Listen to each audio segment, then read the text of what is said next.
হাতে নখ রাখলে নাকি অজু হয় না, কথাটা কি সঠিক? অনেকেই নখ বড় রাখেন, বিশেষ করে মেয়েরা অনেক বড় বড় নখ রাখেন। বড় বড় নখ তো আল্লাহ তাআলা যে সমস্ত পশু পাখিকে, যে সমস্ত প্রাণীকে নখ কাটার সুযোগ দেন নাই, তাদের নেল কাটার নাই, কাটতে পারে না, সেই ব্যবস্থাপনা নাই, তাদের হাত পা নখ বড় থাকে। আল্লাহ মানুষকে মর্যাদা দিয়েছেন, অন্য প্রাণীর চাইতে তার কিছু বিশেষ স্বাতন্ত্র্য আছে, সেই স্বাতন্ত্র্য বজায় রাখার চেষ্টা করবে। নখ বড় রাখা এটা তো পশু পাখির কাতারে নিজেকে সামিল করার মধ্যে সামিল। এজন্য ইসলাম এটাকে অপছন্দ করে, এটা ইসলাম জায়েজ করে না।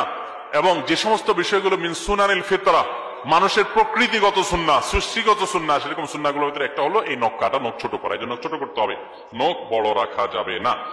যদি হাতের নখ বড় রাখেন, এত বড় যে ওইটার ভেতরে পানি পৌঁছায় না, এবং আপনার কোন মতে উজু করে চলে আসেন, তাহলে উজু না হওয়ার, গোসল না হওয়ার আশঙ্কা আছে।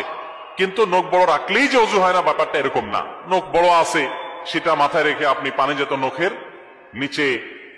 নিচে একেবারে ভেতর অংশ তো আর পানি যাবে না, যতটুকু নর্মালি যাওয়ার কথা ততটুকু যদি পানি যেন যায়, আপনি সতর্ক থাকেন, তাহলে উজু হয়ে যাবে, গোসলও হয়ে যাবে।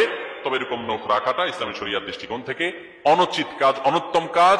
এই সমস্ত নখের নিচে ময়লা জমে, অনেক কিছু আপনার জীবাণু ইত্যাদি থাকতে পারে, এগুলো আমরা আমাদের খাবারের সাথে পেটের ভিতরে যেতে পারে, আমাদের জন্য স্বাস্থ্যের জন্য ক্ষতিকর হতে পারে।